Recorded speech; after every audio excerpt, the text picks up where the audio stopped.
We learned in the videos on torque that torque, it equals, let me actually draw a picture so you remember what we're talking about with torque. So let's say, so that's the arm. Let's say right here is kind of what its pivot is. That's its pivot. And let's say that I'm putting a force.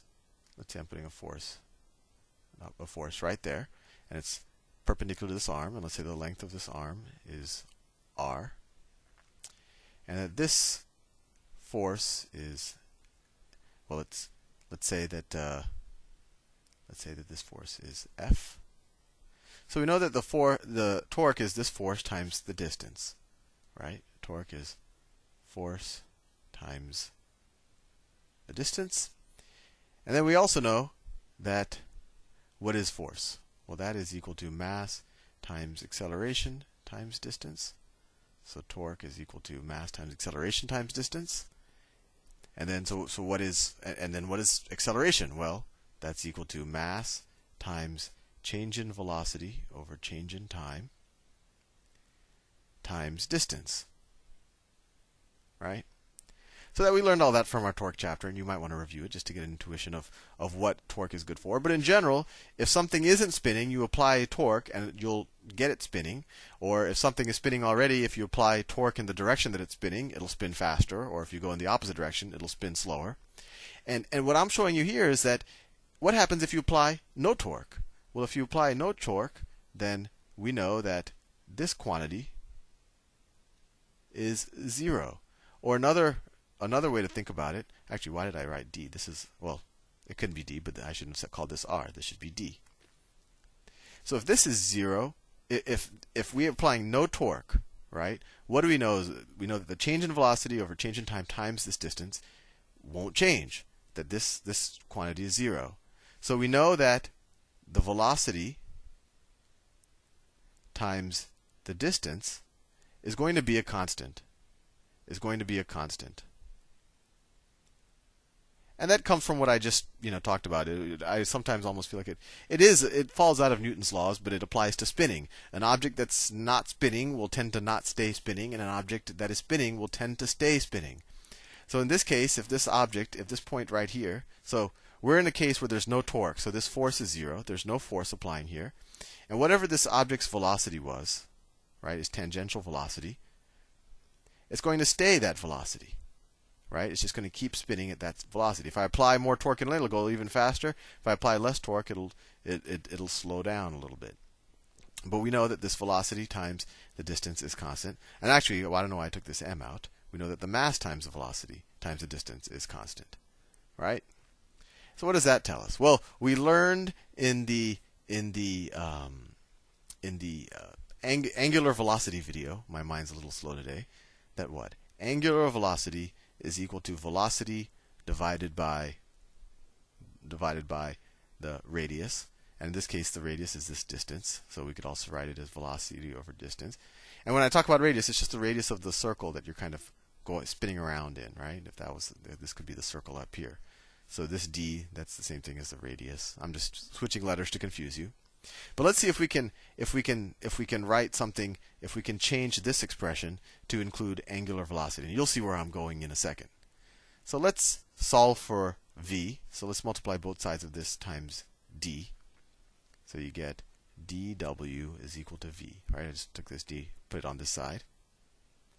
So let's write that here. M times dw.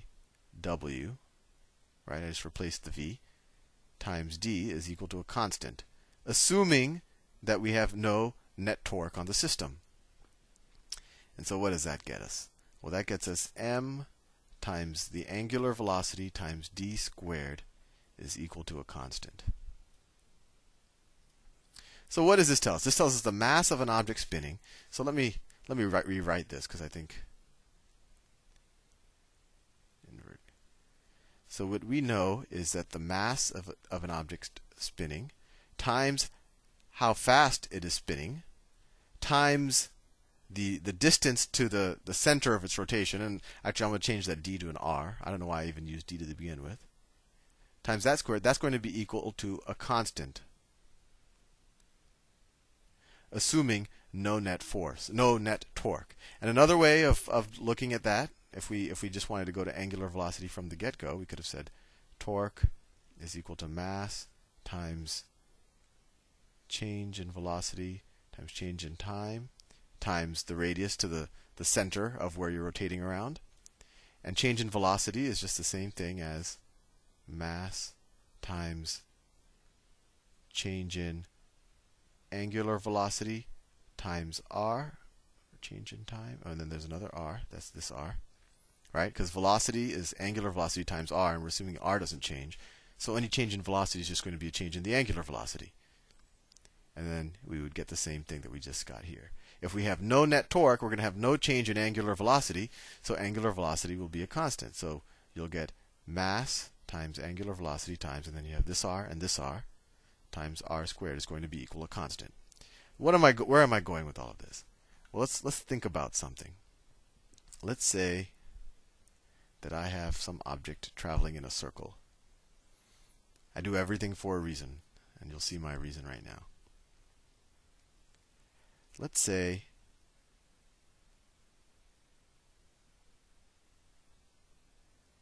that this is some kind of, well, I think it'll make sense in a second. So this is, well, I don't know, let's say this is some type of retractable pole, and I'm an ice skater. And I'm not using the ice skater's body right now because it'll become complicated. Let's say this is some type of robot arm, right? And that's its joint right there. And it's holding a mass out here. It's holding a mass. And this is neat because after this concept, you will understand what goes on in figure skating. And the Olympics, oh no, the Winter Olympics are over, aren't they? Well, anyway. So let's say that this object is spinning around at some rate, right? Some rate. Let's say it's spinning around at, oh, I don't know, 10 radians a second. 10 radians a second. That's its angular velocity. And let's say right now its rotational distance is, I don't know, let's say it's 10 feet. So let's say this is spinning this is an object that's spinning on an ice skating rink, I guess is a good way, because you don't want friction and all of that. So what's its current angular momentum? So that's what this term right here is, angular momentum. So what's its current angular momentum? Well, it's mass times 10 times, right? 10 is its, actually let's make this radius a different number. Let's call it 8 feet, just so you know what I'm doing. So its angular velocity is 10, and then its radius is 8, so times 64. So it equals 640 times the mass. This is its angular momentum, right? Now what happens if this arm, for whatever reason, shortens, and maybe it does something like this. The arm kind of bends, and then the mass comes here. It comes in closer to the center. Let me write that in a different color. The mass comes closer to the center. So now the radius is 4. But I've had no net torque on the system. All I've done is change how far it is from the center of rotation. How much faster is it going to spin now? Well, let's think about it. Its angular momentum won't change. This is a constant, which is its angular momentum. That won't change. So we now know that the mass times the new angular momentum, we'll write that the angular momentum 1, times the new distance squared, times 16, is also going to be equal to 640 m, right? The angular momentum doesn't change. Let's cross out m from both sides, and then divide both sides by 16. We now have that W1 is equal to, 16 goes into 640. So what happened? Originally, I was going around at 10 radians per second. When I halved the radius, when I got half as close to the center of my rotation, I'm actually spinning around 4 times as much. And that's because this term is a quadratic term.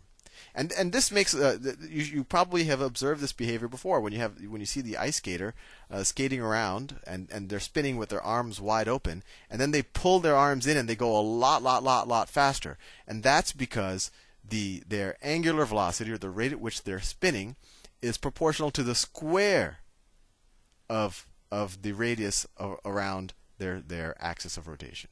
Anyway, I hope I didn't confuse you, and I'll do some more problems with this in the future. But I've just run out of time. See you soon.